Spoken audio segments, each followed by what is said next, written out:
আমার লাতি আমাক করতে। বুড়া তুই মরতে পারিস না? কিন্তু অগরে কিভাবে কব যে আমি তোর এক জন্ম দিছি আর আমাক তোরা মরিবার কোষ।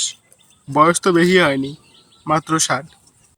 ওরে বুইরা রে, তোর এক পা কবরে চলে গেছে, বলে কি মাত্র 60। কাণ্ড জ্ঞান দেখো, বড়দের সাথে কিভাবে কথা কইতে হয় এটাও ওদের মাথায় নাই। কি ছালপাল জন্ম দিলাম। আচ্ছা দাদা বাদ দাও, তোমার কি কোনো গার্লফ্রেন্ড ছিল এটা আগে আমাকে বলো। কেন রে, গার্লফ্রেন্ড নিয়ে তুই কি করবি? আমার ছিল কি ছিল না?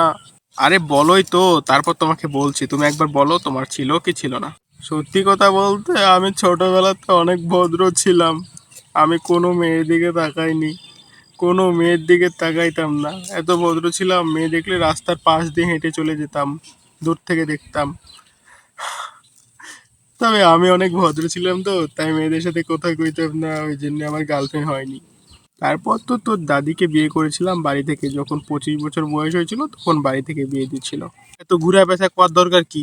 বলো যে তোমার কোনো মেয়ে পাত্তা দিতে না, এটাই কয়ে দাও। বোধহয় আমার টাইম ওয়েস্ট করছে। যদি তোমার গার্লফ্রেন্ড থাকতো তোমার কাছ থেকে টিপস নিতাম।